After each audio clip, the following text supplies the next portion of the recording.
Welcome back to Gecko Finance channel. This is Artie and let's go. So today, the topic of our conversation is three letters. I and P and O, IPO. Let's get right into it. In the stock market, you can do more than just buying shares and bonds and stuff like that. You can also participate in the initial public offer or IPO.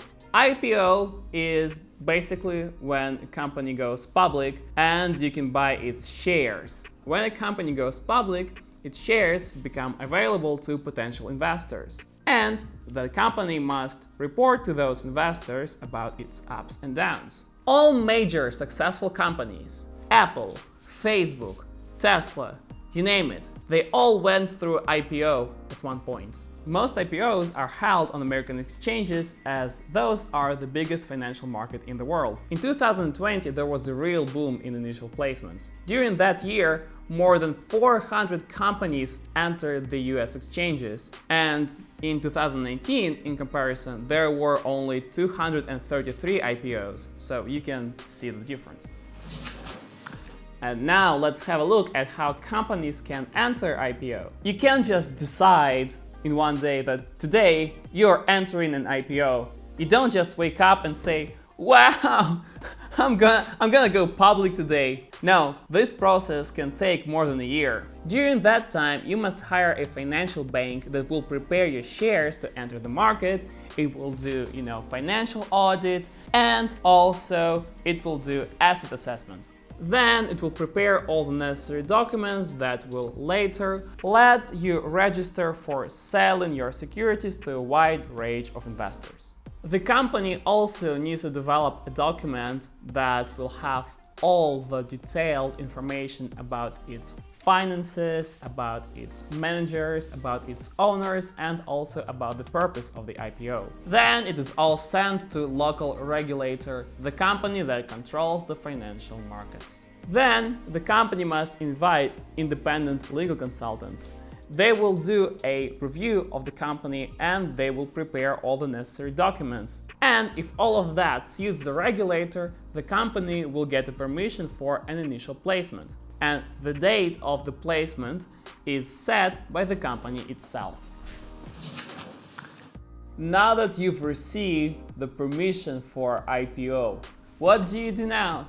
At that stage, your company's management conducts an advertising campaign, a roadshow, meetings with potential investors. Then the investment bank forms a book where it marks all those who want to buy your securities. If the investors don't have time to apply for that in time, they will not be able to buy shares during the initial placement. Sounds fair? Sometimes it happens that the number of those who want to buy your shares is higher than the number of shares issued. In this case, the company and the investment bank have to decide what to do. They can either issue more shares or they can raise the price of one share to kind of balance supply and demand. This is what the placement looks like in short. Stage number 1, preparations. Stage number 2, roadshow meetings with investors.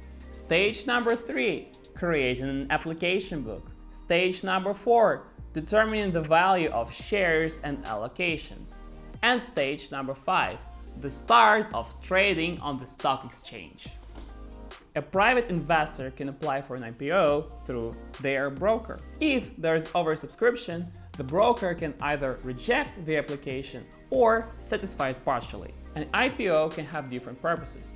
For example, the company wants to get some money for business development, or the owners of the company just want to have some free money instead of having a share in the company. Another thing is, public offering is good for business. Companies get better transparency and it often leads to better corporate governance.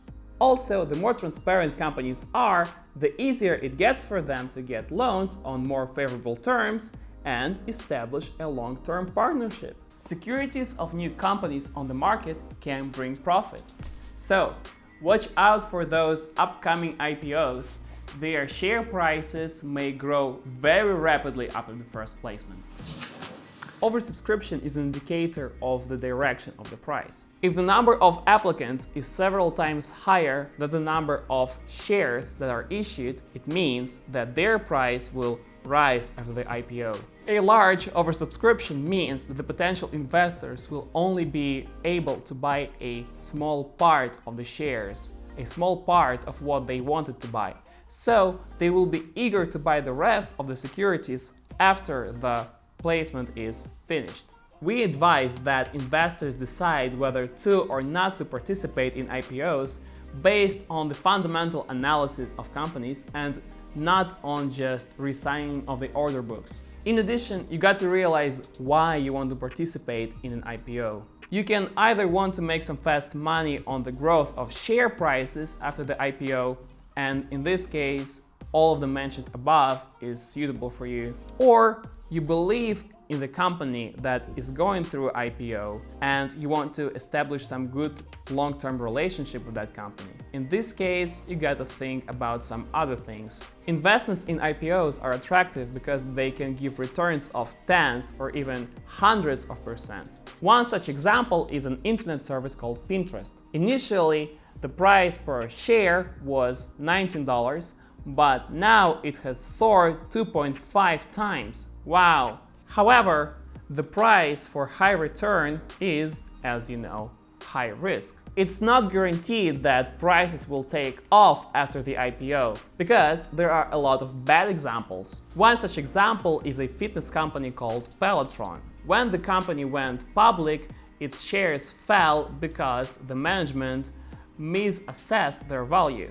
As a result, securities lost more than 10% in price and traded below the placement level until the end of the year. And food delivery startup called Deliveroo lost 30% after the IPO. So you got to be prepared for such outcome. Well, that's it for today.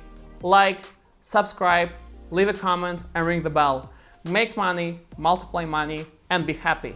And remember, world is not all about money, but about its quantity.